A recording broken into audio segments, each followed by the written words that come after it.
మరణాత దేవుని యొక్క కృపా కనికరను బట్టి మరొకసారి దైవ విషయాలను నేర్చుకునే అవకాశాన్ని ప్రభు మనకు అందించున్నాడు. దేవునికి మహిమ కలుగును గాక. ఆమేన్.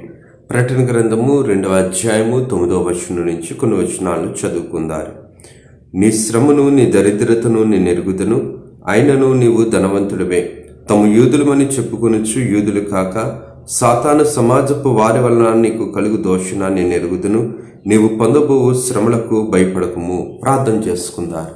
సర్వోపకారుడా, సర్వశక్తిమంతుడా, సర్వపోషకుల పోషణకర్తకు తండ్రి, మీ ఘనమైన నామమునకు వందన మరణాతులు, స్తుతులు, స్తోత్రాలు చెల్లించుకొనుచున్నాము.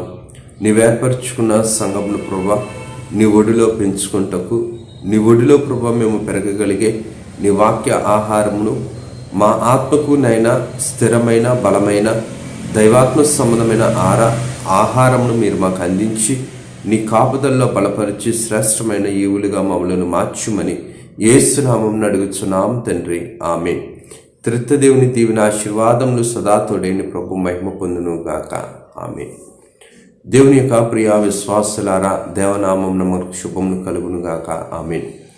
చదవబడిన వాక్యాన్ని మనం గ్రహించినట్లయితే ఈ చదవబడుచున్న వాక్యము స్మరణ సంఘం గురించి తెలియజేయుచున్నది. ప్రకటన గ్రంథంలో ఉన్నటువంటి 7 సంఘాల్లో 2వ సంఘము ఈ స్మరణ సంఘము. స్మరణ అనగా చేదు అని అర్థము. అనగా స్మరణ సంఘాన్ని హిబ్రీ భాషలో మిర్ అంటారు. అనగా ఇది బోళము వంటి స్థితి, అనగా శ్రమల అనుభవం కలిగిన సంఘము అని అర్థము. అందుకనే ఈ యొక్క సంఘం గురించి కొన్ని విషయాలు మనం నేర్చుకోవలసిన వారమై ఉన్నాం. స్మరణ సంఘము నేటి కాలంలో టర్కీ ప్రాంతంలో ఇజ్మీర్ అనే పట్టణానికి చెందిన సంఘమే ఈ స్మరణ సంఘము. ఈ స్మరణ సంఘానికి యాజకులు పోలీక్రాప్ అనే ఒక బిషప్ గారు ఉండేవారు. ఈ పోలీక్రాప్ అనే ఈ బిషప్ గారు లేదంటే ఈ యొక్క సంఘ నాయకులు ప్రకటన గ్రంథము రాసిన యోహాను గారి యొక్క శిష్యులు. ఇదంతయు కూడా మనం చరిత్రలో మనం నేర్చుకున్న వారమే.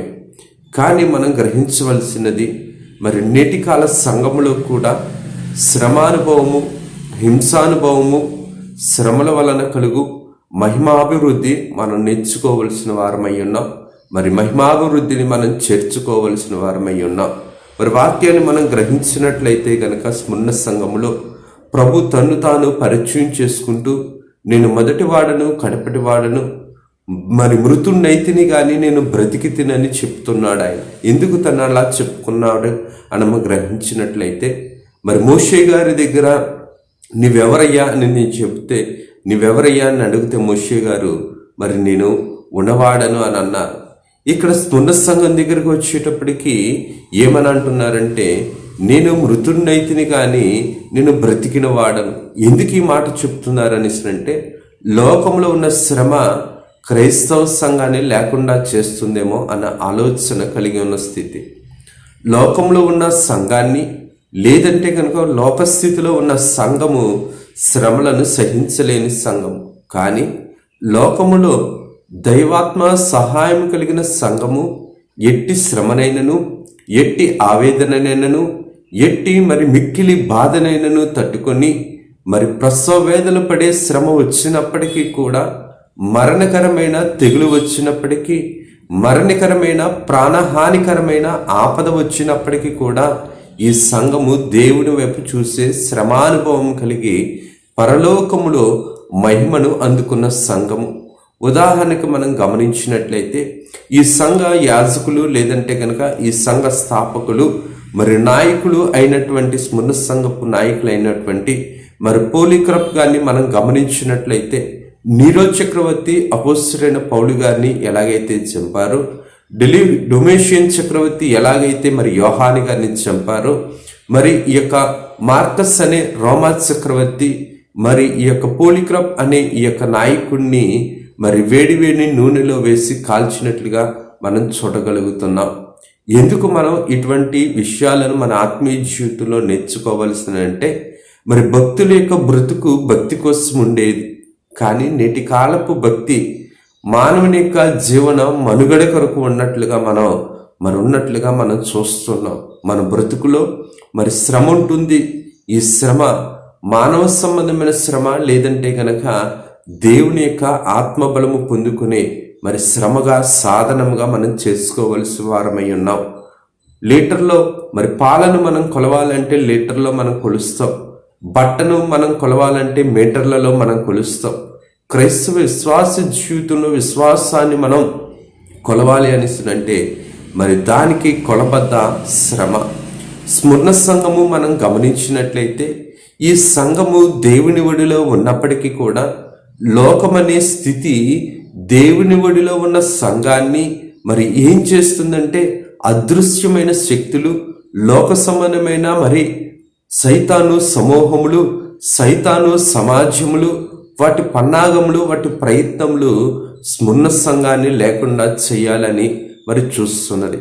మరి ఇంచుమించుగా రెండవ శతాబ్దంలో, లేదంటే గనక 2 నుంచి 4వ శతాబ్ద కాలంలో మనం గమనించినట్లయితే మరి సంఘము పెరుగుతున్న కొద్దీ దేవుని యొక్క సువార్త మానము, దేవుని యొక్క వాక్యము, దేవుని యొక్క కార్యములు వ్యాప్తి చెందు కొలది మరి ఎక్కడైతే సంఘము వ్యాప్తి చెందుతుందో అక్కడ మరి శ్రమ అనేది ఎక్కువ కూర్చున్నది. బైబిల్ గ్రంథంలో కూడా మనం ఇది గమనించవచ్చు, మనం నేర్చుకోవలసిన వారమై ఉన్నాం. యూదమతము వ్యాప్తి చెందుతున్నప్పుడు పాపము పరిపక్వమై ఏం చేసిందని అంటే దేవుడిచ్చిన దావీదు పట్టణమును, లేదంటే గనక దావీదుకి ఇచ్చిన వాగ్దానమును నెరవేర్చకుండా ఉండుటకై లోకము దావీదు కుటుంబంలోనే పాపముగా ప్రవేశించి పాపము శాపముగా ఉంచి మరి వాగ్దానము నెరవేరకుండానట్లు చేసినట్లు మనం చూస్తూ ఉండుంటాం.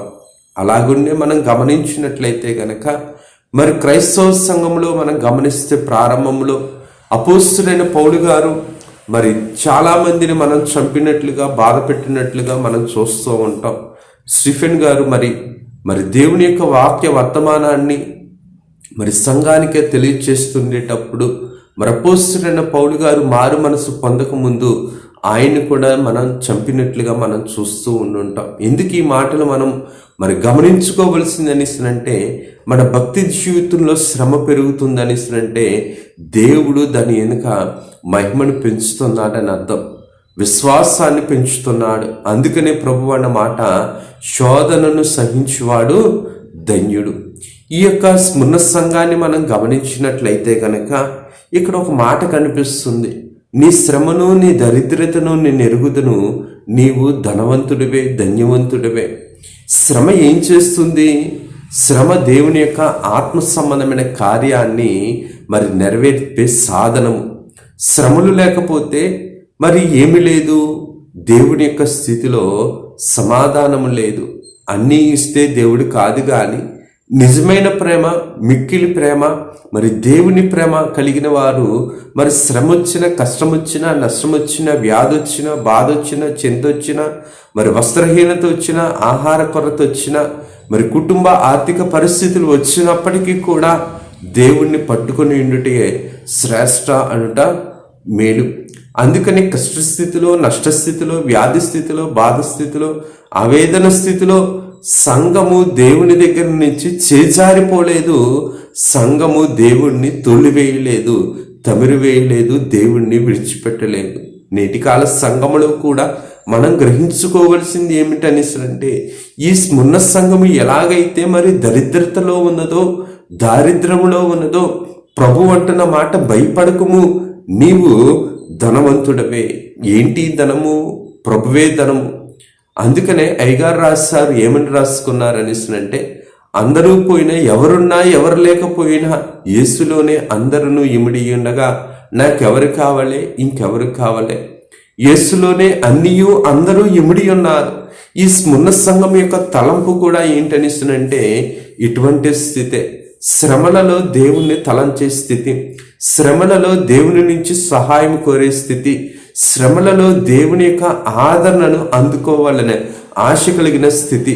ఎటువంటి శ్రమలు అనగా అంటే మరి సువార్త ప్రకటిస్తున్న వారిని మరి శిరశ్ఛేదనం చేయటం, ఎత్తైన ప్రాంతాలకు తీసుకుని వెళ్ళి వారికి క్రిందకు తోసివేయటం, కాళ్ళు చేతులు నరికివేయటం, వేడి మరుగుతున్న నూనెలో వీరిని వేసేయటం, లేదంటే కనుక మరుగుతున్న తారుని కొంచెం కొంచెం వీరి మీద సజీవంగా వేస్తూ చంపటం, లేదంటే గనక మరి ఒక కాలు ఒక చెట్టుకి మరొక కాలు ఇంకొక చెట్టుకి కట్టి సజీవంగా వదిలివేయటం, లేదంటే కనుక అలాగ కట్టిన వ్యక్తిని మరి కత్తితో మరి నిలువున మరి హతమార్చడం, లేదంటే గనక మరి నేటి కాలంలో కూడా మన భారతదేశంలో కూడా మనం చూస్తూ ఉంటున్నాం.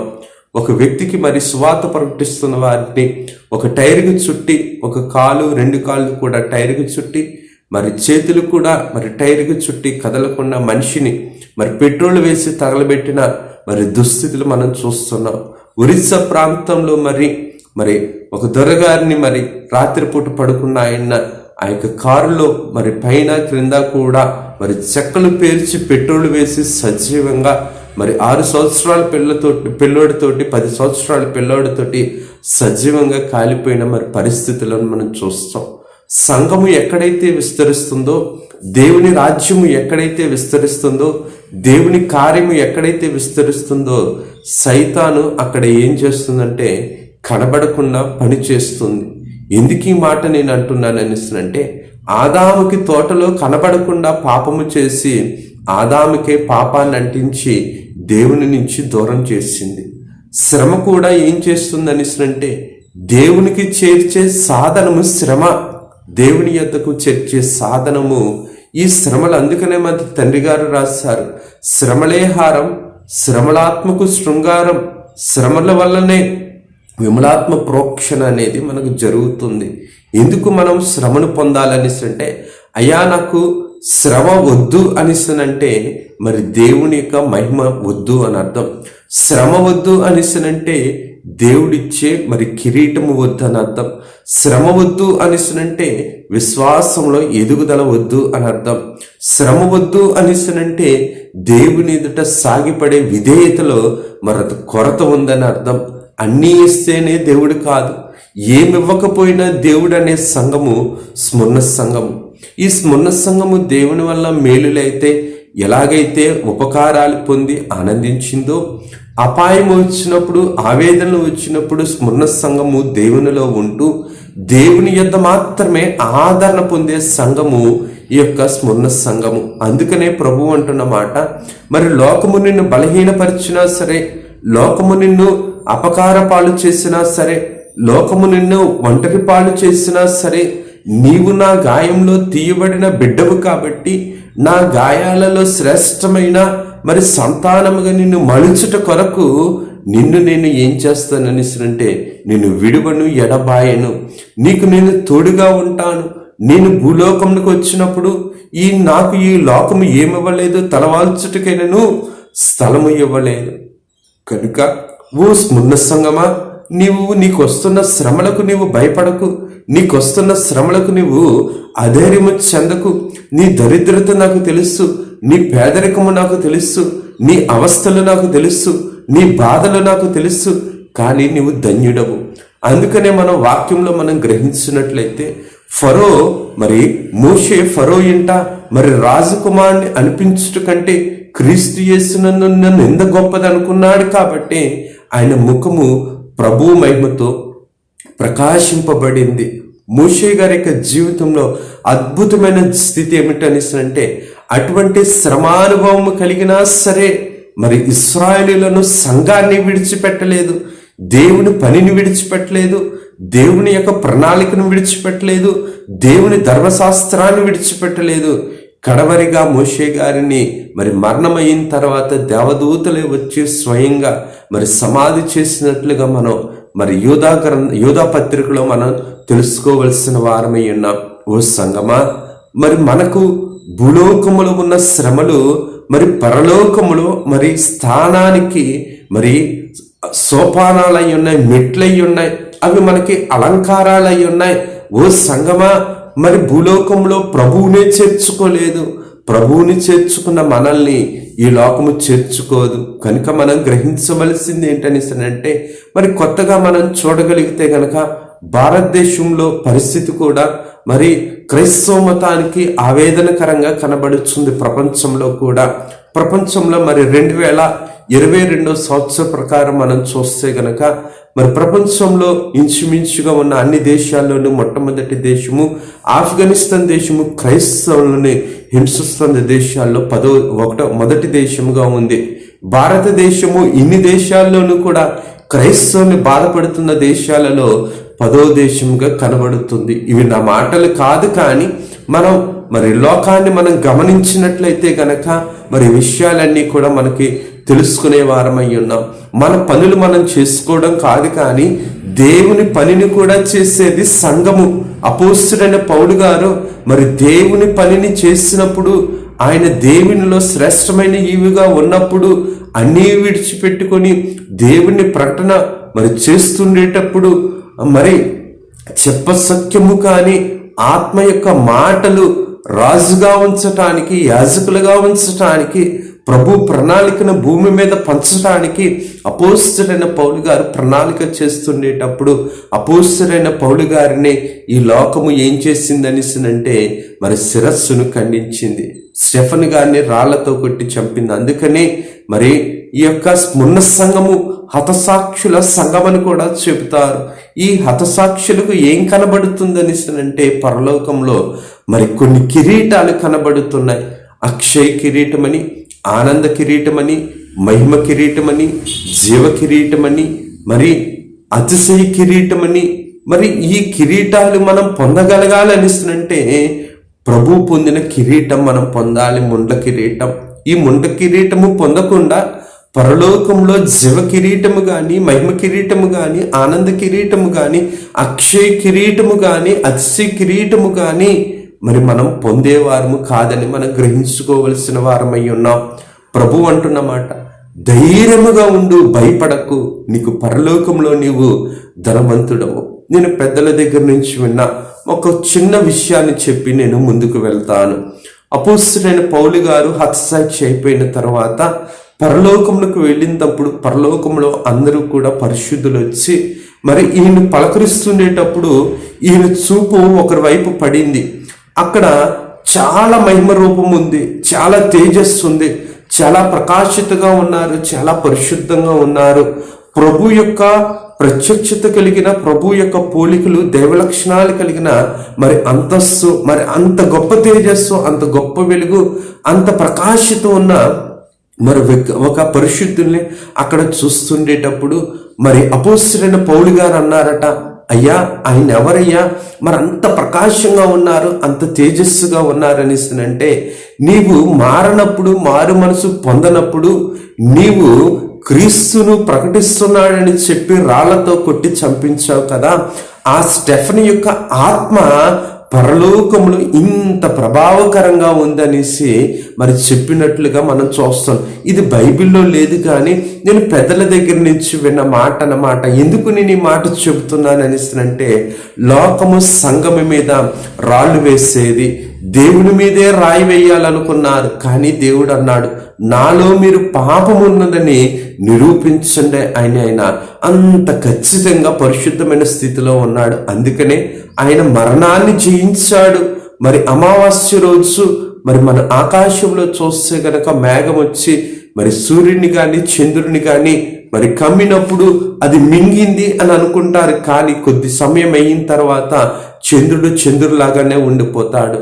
మరణము, పాపము మరి మరణాన్ని ఏం చేస్తుందంటే ఎంతో మంది మనుషులను మరి మింగేస్తుంది. పాపానికి ఆకలి ఎక్కువ, పాపానికి కోరికలు ఎక్కువ, పాపానికి తృప్తి అనేది ఉండదు. అందుకనే మరి పాపం ఏం చేస్తుందంటే అనేక మందిని మింగుతుంది, పాపము మింగేస్తూ ఉంటుంది, మరణ రూపంలో మింగేస్తుంది. ఈ మరణ రూపం అనే స్థితి దశ నీకు వచ్చినప్పటికీ కూడా నేను నిన్ను విడువను, ఎడబాయను, ముదిమి వచ్చేంత వరకు నేను ఎత్తుకొని ముద్దాడుతానన్న దేవుడు స్మరణ సంఘంతో అంటున్నాడు, నువ్వు దరిద్రుడివి కాదు, నువ్వు పేదవాడవి కాదు, నువ్వు భేదవాడవి కాదు, నువ్వు శ్రేష్టమైన వాడివి. అందుకనే మరి మా తండ్రి గారు రాస్తారు, పేదవాడైనా కష్టం వచ్చినా నష్టం వచ్చినా ఏమొచ్చినా సరే నువ్వు శ్రేష్ట అనుట మేలు. ఎందుకు ఈ మాట మనం అనుకుంటున్నాం అనిస్తుందంటే, మరి బైబిల్ గ్రంథంలో కూడా మనం గమనిస్తే మరి యోబు గారు మరి శ్రమలు పొందారు, బాధలు పొందారు, వేదన పొందారు, ఎంతో మరి నిస్సహాయ స్థితిలోనికి మరి వెళ్ళిపోయారు. సొంత భార్యే మరి నిందించింది, శరీరము సహకరించలేదు, భార్య నిందిస్తుంది, అనారోగ్యం అనేది ఉంది, బిడ్డలు పోయారు, పంటలు పోయినాయి, ఆస్తులు పోయి, పశువులు పోయినాయి, పనివారు పోయారు, అందరూ చెల్లాచెదరైపోయారు. స్నేహితులు గాయపరిచే మాటలు, భార్య వేదన పరిచే మాటలు. మరి ఇటువంటి పరిస్థితుల్లో ప్రభువుని ఆయన స్మరిస్తూ ప్రభు ఇచ్చాడు, ప్రభు తీసుకున్నాడని గొప్ప విశ్వాసము, మరి అంతటి మహా గొప్ప విశ్వాసము మరి స్మున్న సంఘములో ఉన్నది. కాబట్టి ఈ స్మున్న సంఘముతోటి ప్రభు అంటున్న మాట, నువ్వు భయపడకము, భయపడకము, భయపడకము. ఓ సంఘమా, మరి మనం కూడా మరి పేతురు చెరసాలలో ఉండేటప్పుడు సంఘము ప్రార్థన చేసింది. మరి భూలోకంలో క్రైస్తవ మతము మరి వ్యాప్తి చెందుతున్న సమయంలో, రాకడ బోధ అందరికీ కూడా చేరుతున్న సమయంలో, మరి లోకము రాకడ బోధను ఆపాలని, లేదంటే గనక అడ్డు పెట్టాలని ఎన్నో ప్రయత్నాలు చేస్తూ ఉన్నది. కనుక మనం కూడా గ్రహించుకోవలసిన వారమై ఉన్నాం. ప్రభు యొక్క తలంపులను బట్టి, ప్రభు యొక్క సన్నిధి సహవాసాన్ని బట్టి, ప్రభు యొక్క ప్రణాళికను బట్టి, ప్రభు యొక్క పరిశుద్ధతను బట్టి బ్రతికిన సంఘము శ్రమలొచ్చినా సరే, బాధొచ్చినా సరే, బ్రతికిన చేప మరి నీటి ప్రవాహమునకు ఎలాగైతే ఎదురెళ్ళి ఈదుతుందో, మరి స్మున్న సంఘము కూడా మరి శ్రమలలో ఈదింది చట్టిన చేప ప్రవాహానికి కొట్టుకు వెళ్ళిపోతుంది. అందుకని ఎఫెసీ సంఘంలో ఎఫెసీ సంఘం గురించి చెప్తుండేటప్పుడు ఎఫెసీ సంఘానికి జీవం ఇచ్చాడు. ఎఫెసీ సంఘానికి ఇచ్చిన జీవముతో స్మున్న సంఘము శ్రమలలో కూడా జీవముతో ఉండి, జీవముకి కాదయ్యా మాకు జీవ కిరీటము కావాలని ఆసక్తితో ఉన్నది. ఓ సంఘమా, మనం అన్నీ ఇస్తేనే దేవుడు అంటాం, ఏది ఇవ్వకపోతే దేవుడి మీద నిందేస్తాం. కానీ స్మున్న సంఘం అంటుంది, అన్ని ఇచ్చింది దేవుడే, అపకారం ఇచ్చినా సరే దాని ఉపకారంగా మార్చేవాడు యేసుక్రీస్తు ప్రభు.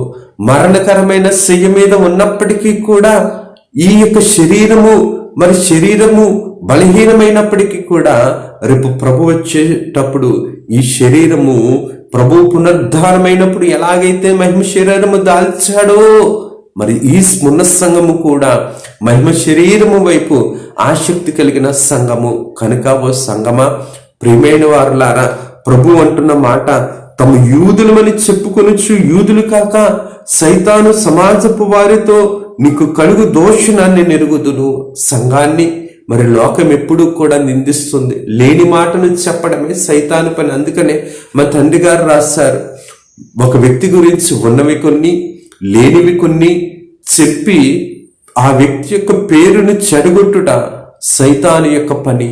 కనుక ఓ సంఘమా, సంఘములో అయి ఉండొచ్చు, కుటుంబంలో అయి ఉండొచ్చు, ఉద్యోగంలో అయి ఉండొచ్చు, లేదంటే కనుక చేతి పనుల్లో అయి ఉండొచ్చు, నీ యొక్క ఆత్మీయ జీవితంలో అయి ఉండొచ్చు. ఎవరైనా సరే, ఎప్పుడైనా సరే నీ మీద నిందేస్తున్నారనిస్తుందంటే ఆ నిందకు తగ్గ బహుమానము ప్రభు ఇచ్చేవాడై ఉన్నాడు. నీతిమంతుడు సింహము వలె ధైర్యముగా ఉంటాడు. ఎందుకు అనిస్తుందంటే నీతి సూర్యుని యొక్క ముఖకాంతి కిరణాలు మనల్ని పొదుగుతుండేటప్పుడు, నీతి సూర్యుని యొక్క ముఖకాంతి కిరణములలో మనం ఎదుగుతుండేటప్పుడు లోకము ఎప్పుడూ కూడా లేని మాటను పుట్టించి ఉన్న స్థితిని తీసివేసేది. లేని స్థితిలో మరి దేవుడు మనల్ని ఉంచేవాడు కాదు, కానీ ఆయన ఉన్నవాడు కాబట్టి ఉన్నవాడుగానే ఉంచేవాడై ఉన్నాడు. ఓ సంఘమా, మనం నేర్చుకుంటున్న మాటలు మనం పరీక్షించుకోవలసిన వారమై ఉన్నాం. అందుకనే ప్రభు అంటున్న మాట ఏంటని శ్రమటే, నీవు పొందబో శ్రమలకు నీవు భయపడకు.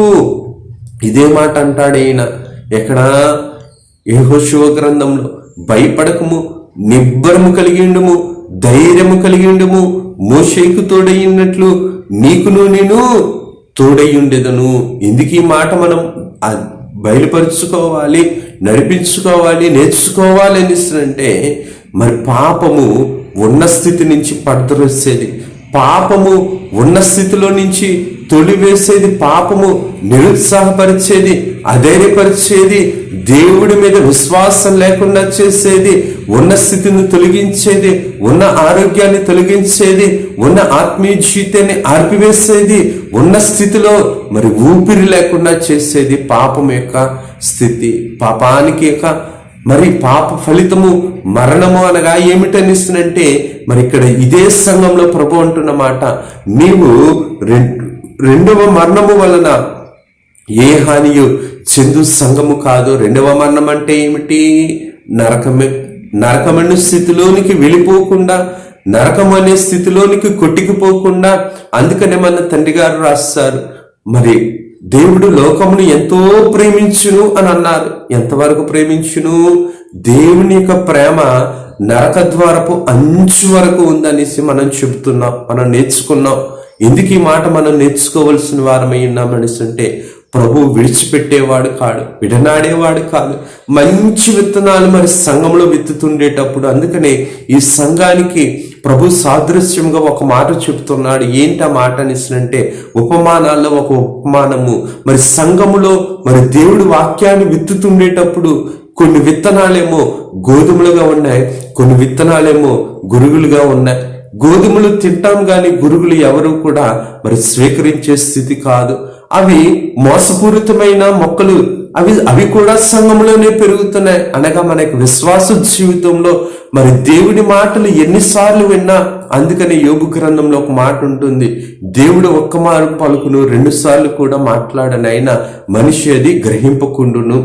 దేవుడు చెబుతాడు, వాక్యం ద్వారా చెబుతాడు, లేదంటే కనుక అంతరాత్మ ద్వారా చెప్తాడు, స్వప్న ప్రత్యక్షత ద్వారా చెప్తాడు, రాత ప్రత్యక్షత ద్వారా చెప్తాడు, ఊహా ప్రత్యక్షతల ద్వారా చెప్తాడు, వాకు ప్రత్యక్షత ద్వారా చెప్తాడు. ప్రభు ఇన్ని విధాలుగా మాట్లాడినప్పటికీ కూడా పాపము అంతరంగంలో ఉరకలు వేస్తుండేటప్పుడు దేవుని యొక్క ఆత్మని ఏం చేస్తుందంటే మరి మూలిగేటట్లు చేస్తుంది. ఎందుకు ఈ మాట మనం గ్రహించుకోవాల్సింది అంటే, స్మరణ సంఘము దేవుని యొక్క సంతోషం కోసం శ్రమపడిన సంఘము. ఈరోజు మన అంతరాత్మ, మన అంతరంగము, మన కుటుంబము, మన చేతి పనులు, మన ఆర్థిక పరిస్థితులు మరి ఎటువంటి స్థితిలో ఉన్నవో దేవుని కోసం వరకలేస్తున్నాయా, లోకం కోసం మరి ఉద్రేకంగాను ఉజ్జీవంగాను పనిచేస్తున్నామా, మనం గ్రహించుకోవలసిన వారమై ఉన్నాం. లోకములో అందుకనే సమయము సమీపించుచున్నదని ప్రభు అంటున్నారు. సమయము కొద్దిగానే ఉన్నది, సమయము చెడ్డదై ఉన్నది కనుక లోకముతో స్నేహము, దేవునితో వైరము, లోక పనుల్లో పట్టి పనులని కల్పించుకొని దేవుని పనిని ఏం చేస్తున్నారని అంటే, సంఘమే దేవుని యొక్క స్థితిని నెరవేర్చకుండా చేస్తున్న సంఘము. కానీ స్మరణ సంఘము ఎన్ని పనులున్నా సరే, ఎన్ని శ్రమలున్నా సరే, ఎంత అనారోగ్యమైనా, ఎన్ని వ్యాధులు వచ్చినా, ఎన్ని బాధలు వచ్చినా, ఎంత కుటుంబము పోయినా, ఎన్ని అస్వస్థతలు వచ్చినా దేవుడిని విడిచిపెట్టని సంఘము స్మరణ సంఘం. అందుకని ఈ సంఘం అంట మరి శ్రమలలో కొట్టుకుపోకుండా పరలోకమునకు శ్రమను మెట్టుగా చేసుకుని ఎదిగిన సంఘం అని మనం పెద్దల ద్వారా విన్నవారము. ఓ సంఘమా, ఈరోజు మన సంఘములో బాధ ఉంది, వ్యాధి ఉంది, చింతుంది, ఒంటరితనం ఉంది, ఏకాంతం ఉంది, మరి అపరిశుద్ధత ఉంది, ఆవేదన ఉంది, దిగులుంది, చింతుంది, మోసం ఉంది, కోపముంది, క్రోధముంది, అసూయ ఉంది. ఏదున్నప్పటికీ కూడా నీ పాపములు, పాప ఫలితముల కంటే పరలోకంలో ఉన్న తండ్రి దయ గొప్ప. ఆయనను చూచిన అంతయు సరి అవును. అందుకనే ప్రభు అంటున్న మాట, తండ్రి గారు అన్న మాట, మనోవిచారము కూడదు నీకు మహిమ తలంపు కలిగిన సంఘము ఈ స్మరణ సంఘము. మానవుడికి అందుకనే మరి పెద్దలు అన్న మాట, మరి సన్యాసికి సన్నాసికి మరి శ్రమలు ఉండవంట. ఎందుకు ఈ మాట అనేసనంటే, మరి ఒకసారి మరి ప్రసంగం చేస్తుండేటప్పుడు పెద్దలు అన్న మాట, బైబిల్ మిషన్ ప్రెసిడెంట్ అయ్య గారు అన్న మాట ఏ మాట అనేసంటే, శ్రమలు ఎవరికి ఉండవనిస్తుంటే సన్నాసికి సన్యాసికి ఉండవంట, సంఘానికి ఎప్పుడూ కూడా శ్రమలే ఉంటాయంట. అందుకనే సాధు సుందర్ సింగ్ గారు బైబిల్ చదివిన, వాక్యం బోధించిన, వాక్యం చదువుతున్నా, వాక్యం ప్రకటన చేస్తున్నా సరే, ఇంకా ఆత్మ సంబంధమైన స్థితి కావాలని చెప్పి, ప్రభువా నాకు శ్రమిస్తే నీ దగ్గర నేను కుదురుగా కూర్చుంటాను, నీ ఆత్మను పొందుకుంటానని శ్రమలలో ఆత్మను పట్టుకున్న, దైవాత్మ సహాయమును సహవాసమును నేర్చుకున్న భక్తులు అటువంటి వారు. మరి ఎందుకు ఈ మాట నేను చెప్తున్నానంటే, ఈనాటి కాలంలో సంఘానికి సంఘ నాయకులు కూడా సౌఖ్యమే నేర్పిస్తున్నారు. మోకాళ్ళ జీవితం తగ్గిపోతుంది, ప్రార్థనా జీవితం తగ్గిపోతుంది, సన్నిధి జీవితం తగ్గిపోతుంది, ఏకాంత సన్నిధి తగ్గిపోతుంది, బైబిల్ అర్థం చేసుకునే స్థితి తగ్గిపోతుంది, దైవాలోచనలు తగ్గిపోతున్నాయి, దైవ తలంపులు తగ్గిపోతున్నాయి. టీవీల దగ్గర కూర్చోవడము, సీరియల్ దగ్గర కూర్చోవడము, తీరా మందిరానికి వస్తే దేవుని వాక్యం అర్థం చేసుకోలేకపోవటము. ఎందుకు ఈ మాట మనం నేర్చుకోవాల్సిందంటే మన అంతరంగాన్ని మనం పరీక్షించుకోవలసిన వారమై ఉన్నాం. ఈ స్మరణ సంఘము మరి ఆనాటి కాలములో మరి రాజులు 10 మంది రాజులు 10 దినాల నుండి రోమా చక్రవర్తులు 10 మంది కూడా మరి క్రైస్తవులు అతి క్రూరంగా కొన్ని లక్షల మందిని చంపేశారు. మరి మక్కాబీయన్స్ మరి యొక్క చరిత్రను మనం చూస్తే గనక యూదులను ఎలాగైతే చంపారో మరి క్రైస్తవ సంఘము ప్రారంభంలో సంఘము వ్యాప్తి చెందుతుండేటప్పుడు మరి రోమియులే ఏం చేశారని అంటే మరి క్రైస్తవులు చంపారు. అందుకనే తండ్రి గారు మరి ఒక మాట రాసుకొని వచ్చారు ప్రకటన గ్రంథం బుక్లో. ఈ స్మరణ సంఘం గురించి చెబుతుండేటప్పుడు చైనా దేశంలో ఒక 70 మందిని నిలువున నిలబెట్టి కత్తితో నిలువున నరికేస్తున్న విషయం దేవదాసయ్య గారికి తెలిస్తే అయ్యగారు చేసిన ప్రార్థన, అయ్యా పరిశుద్ధుల రక్తము భూమిని పడింది, ఎక్కడైతే ఏ ప్రాంతంలో అయితే పరిశుద్ధుల యొక్క రక్తము భూమి మీద పడిందో అక్కడ నీ మహిమ సంఘాన్ని నువ్వు స్థాపించవయ్యా అని మా తండ్రి గారు చేసిన ప్రార్థన. ఈనాటి కాలంలో చైనాలో కూడా మరి క్రైస్తవ సంఘము మరి అభివృద్ధిలోనూ లేకుంటే గనక మరి క్రైస్తవ సంఘము అంతము లేకుండా పనిచేస్తుంది చైనా దేశంలో, కమ్యూనిస్టు దేశాలలో. కనుక ఓ సంఘములారా మనం కూడా గ్రహించుకోవలసిందే, సంఘాన్ని దేవుని దగ్గర కూర్చోబెట్టడం, దేవుని దగ్గర సహవాసం చేయటం. మరి అబ్రహాము మరి మోకరిస్తే అబ్రహాము ఒంటెలు కూడా మోకరించే ఈనాడు మోకాళ్ళ ప్రార్థన జీవితం తగ్గిపోయే దుస్థితులు కనబడొచ్చిన సంఘంలో. మోకరించే దుస్థితులు మోకరించడానికి సమయము మోకాళ్ళ నొప్పులు, కాళ్ళ నొప్పులు, కీళ్ళ నొప్పులు. కానీ ఆనాటి కాలంలో మరి భక్తుల యొక్క మోకాళ్ళు మరి ఎంతో నలిపెక్కావు. అందుకనే భక్తులు అన్న మాట, దేవదాసయ్య గారు అన్న మాట, మోకాళ్ళు నలిపెక్కితే సైతాను ముఖము పులిపెక్కుతుంది అనేసినంట.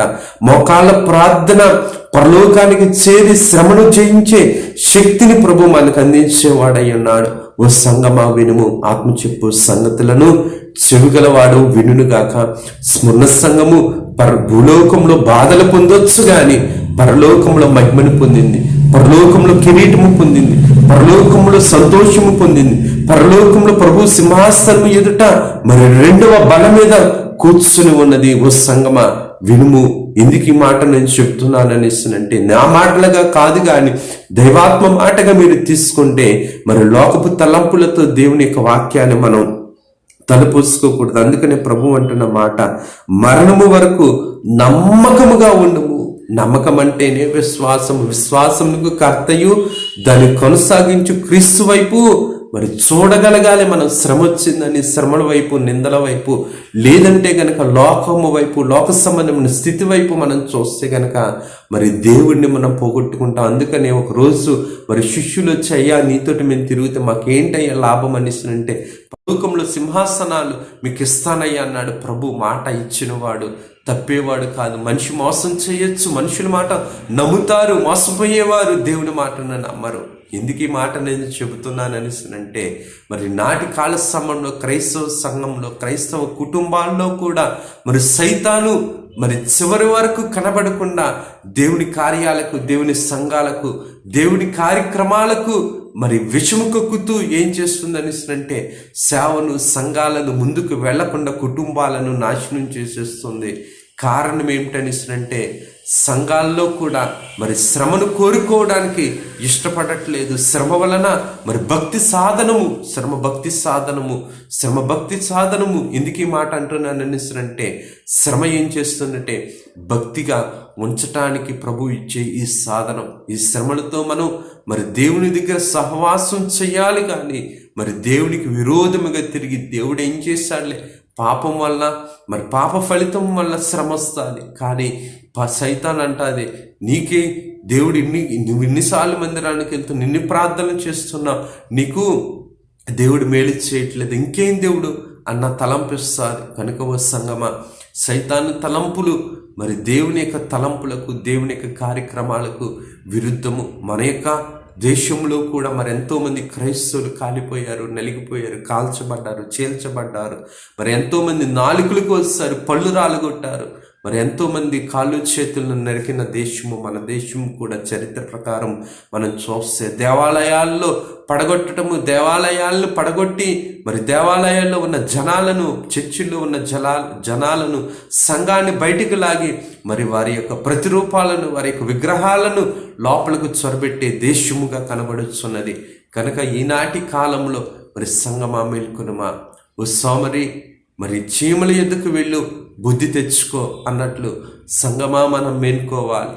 దేవుడి యొక్క ఉనికి, దేవుని యొక్క కృప, దేవుని యొక్క కార్యము, దేవుని యొక్క ఉపకారాలు, దేవుని యొక్క మేళ్ళు, దేవుని యొక్క మరి స్థితిని మనం వినియోగించుకున్న వారం మన సంఘానికి ఎంత ఉపయోగపడుతున్నాం, మన సంఘాల్లో మనం ఎంత సాధకులుగా ఉంటున్నాం, సంఘానికి సాధనగా పనిచేస్తున్నామా, సంఘానికి సైతానుగా పనిచేస్తున్నామా, సంఘానికి సహకారంగా ఉంటున్నామా, సైతానికి లోకానికి మరి వంగి మరి నమస్కారాలు చేస్తున్నామా, సంఘంలో దేవునికి మనం మరి స్థానమిస్తున్నామా, సంఘములో లోకానికి స్థానమిస్తున్నామా, లోక శ్రమలకు జడిసి దేవుణ్ణి దూరం పెడుతున్నామా, మనం గ్రహించుకోవలసిన వారమైన చాలామంది ఏం చేస్తారని అంటే మరి లోకములోనూ దేవునిలోనూ ఉంటూ మరి పాము వలె వివేకముగాను పావురం వల్లే నిష్కలంకంగా ఉండమన్నాడు కదండి.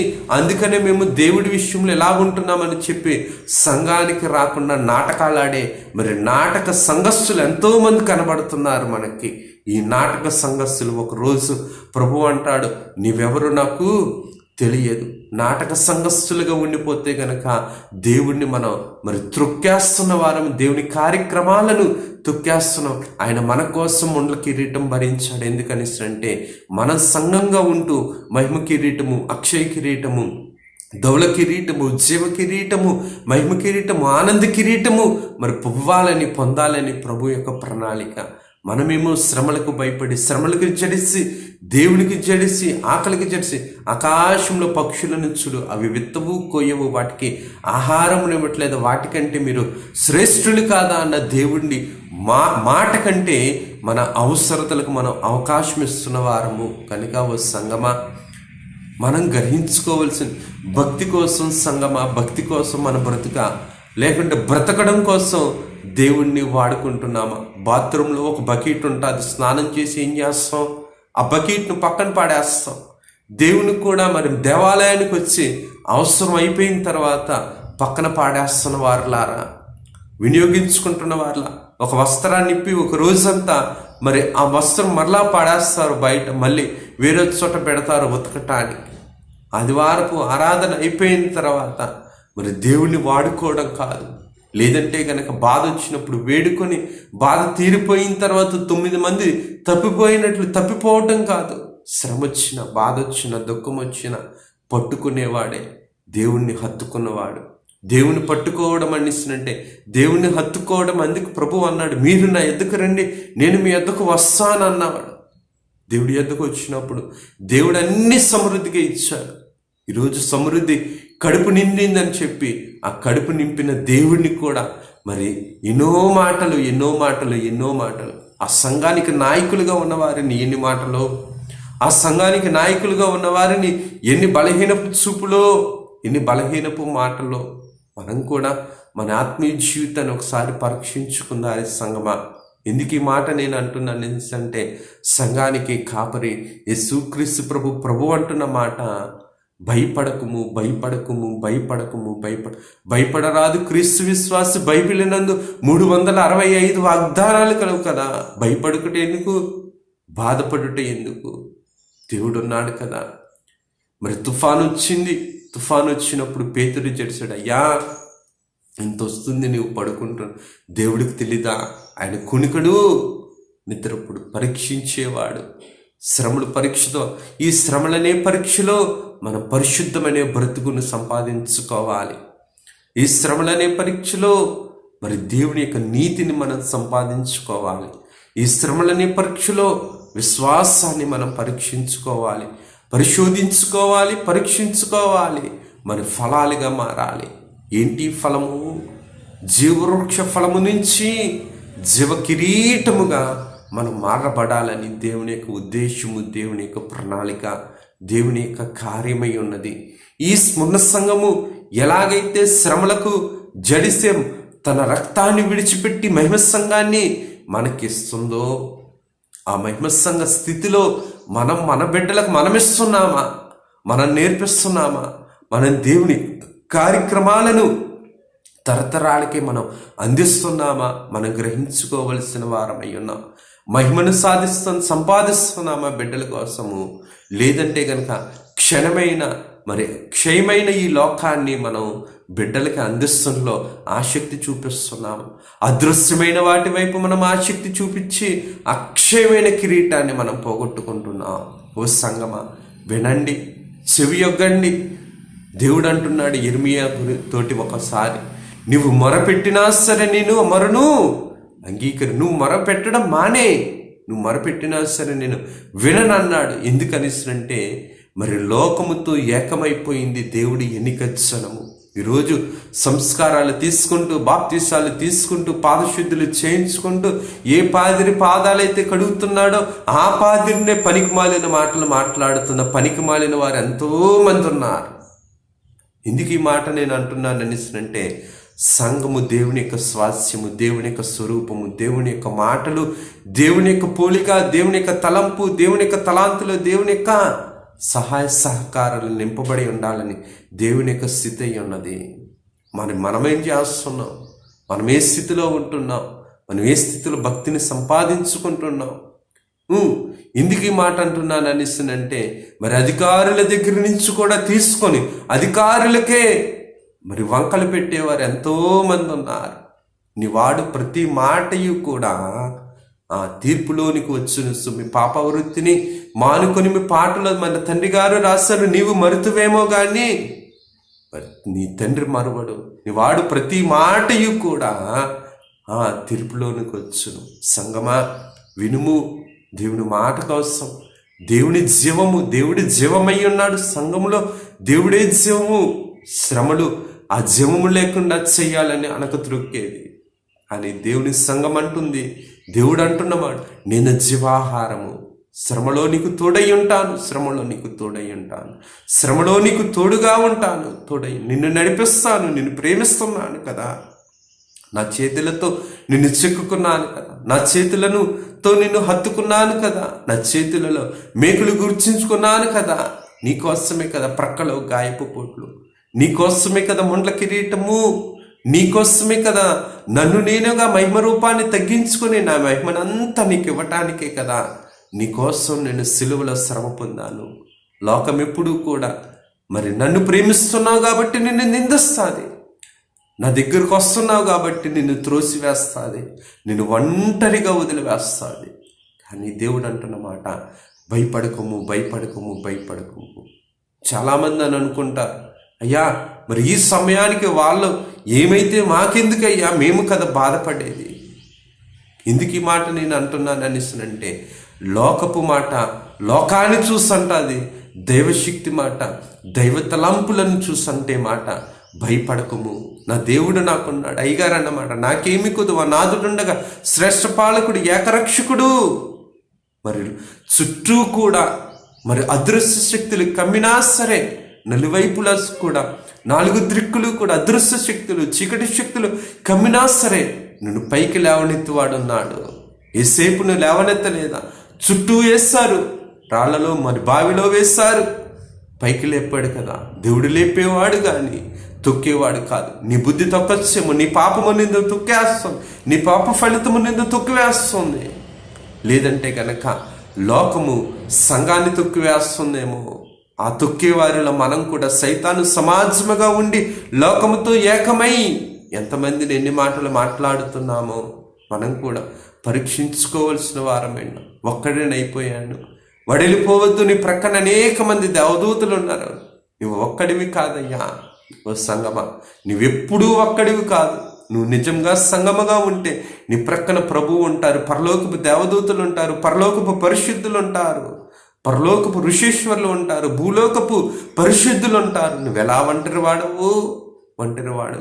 పాపము ఒంటరి చేస్తుంది కానీ మరి దేవుడు ఒంటరిగా చేయడు, ఎప్పుడు నరుడు. అందుకనే ప్రభు నరుడు ఒంటరిగా ఉండుట దేవుని చిత్తము కాదు, కానీ పాపము మాత్రము నరుణ్ణి ఒంటరిగా చేయటం అన్నది మరి దేవుని యొక్క చిత్తానికి వ్యతిరేకమైన స్థితి. సంగమా వినుము. ఎందుకు నేను ఈ మాట అంటున్నాను అంటే మరణము వరకు మనం నమ్మకంగా ఉండాలి. మరణము వరకు తప్పిపోకుండా, చెజారిపోకుండా, మరి చిరిగిపోకుండా, చిక్కిపోకుండా, సృక్కిపోకుండా మరి కాపాడే దేవుడు. అందుకనే మా తండ్రి గారు రాశారు, భక్షించు హస్తము నుంచి రక్షించును. ఏదో ఒక సూత్రాన ఆయన రక్షించే దేవుడు. భక్షించే సైతాను చేతి ఎప్పుడు మృంగుదునని గద్దించు సింహమునకు దొరకకుండా ఆయనే యూదాగోత్ర సింహముగా ఉండి కాపాడుచున్న, కొనకకుండా, నిద్రపోకుండా కాపాడుచున్న దేవుడు. కనుక ప్రభువుల ప్రియమైన విశ్వాసులారా, ఈ కొద్ది మాటలను ప్రభు మన వెనుకట్లో దీవించి ప్రభు మహిమ పొందును గాక. ఆమేన్. దయగలిగిన తండ్రి, కృపగలిగిన తండ్రి, మీకు వందన మరణాతులు, స్తుతులు, స్తోత్రాలు. కొద్ది వారము దిద్దు నీ ఎద్దు చేర్చుకును నాయన. శ్రమలు హారము, శ్రమలాత్మకు శృంగారము. మానవుని శ్రమలు పొందక దైవ మానవుడిటి కాగలడు. మానవుడికి శ్రమలుంటేనే దైవ మానవుడిగా రూపాంతరం చెందగలడు నాయన. మరి కొలిమిలో ఉన్న మరి బంగారము మరి నాయన మరి కాలితేనే దానిలో ఉన్న మస్టు రాలుతుంది. శ్రమల ద్వారా మరి పాపాన్ని, పాప ఫలితాన్ని, లోకమును, లోక లక్షణాలను మేము రాలగొట్టుకోవాలి. అటువంటి ఆసక్తి, అటువంటి ఆత్మీయ జీవితము మా ఎల్లరకు అందించి నీవే మహిమను పొందమని యేసు నామమున అడుగుచున్నాము తండ్రి. ఆమేన్. అందరికీ మరణాత.